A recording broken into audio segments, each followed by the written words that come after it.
प्रणाम सब गोटे का।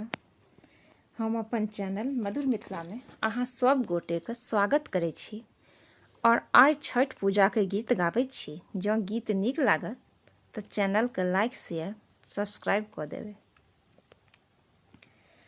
पहिले पहिले हम कैली छठी मैया व्रत तोहार, छठी मैया व्रत तोहार। करिहा क्षमा छठी मैया, भूल चूक गलती हमार।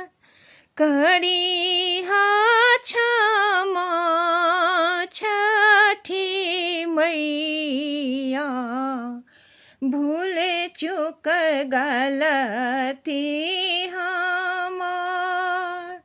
भूल चूक गलती हमार। गोदी के बालक बाके दीहा, छठी मैया ममता दुलार। गोदी के बालक बाके दीहा, छठी मैया ममता दुलार। छठी मैया ममता दुलार।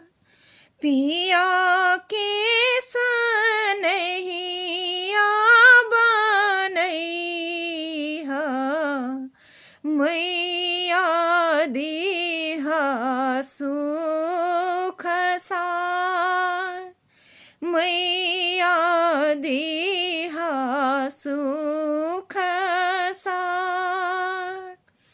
पहिले पहिले हम केली छठी मैया व्रत तोहार, छठी मैया व्रत तोहार। करिहा क्षमा छठी मैया, भूल चूक गलती हमार। भूल चूक गलती हमार।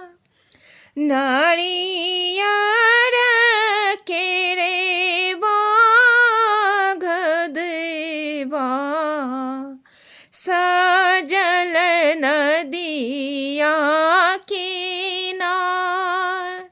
सजल नदिया किनार।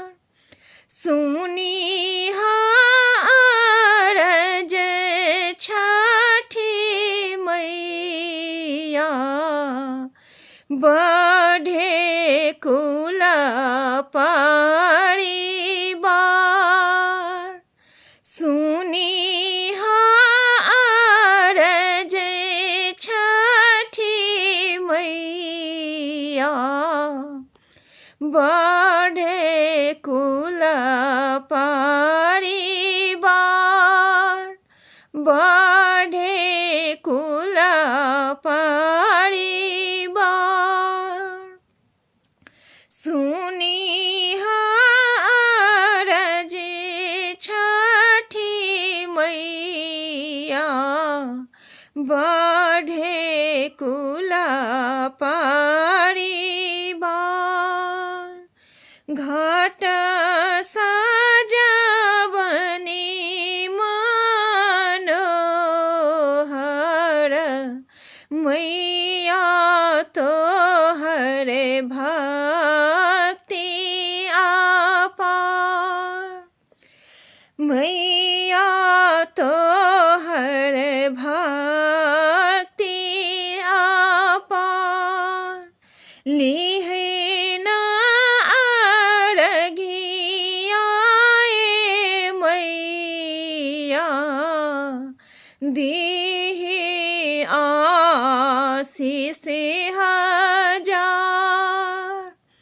लीहिना अरघिया ए मैया दीहि आशीष हजार दीहि आशीष हजार पहिले पहिले हम कैली छठी मैया व्रत तोहार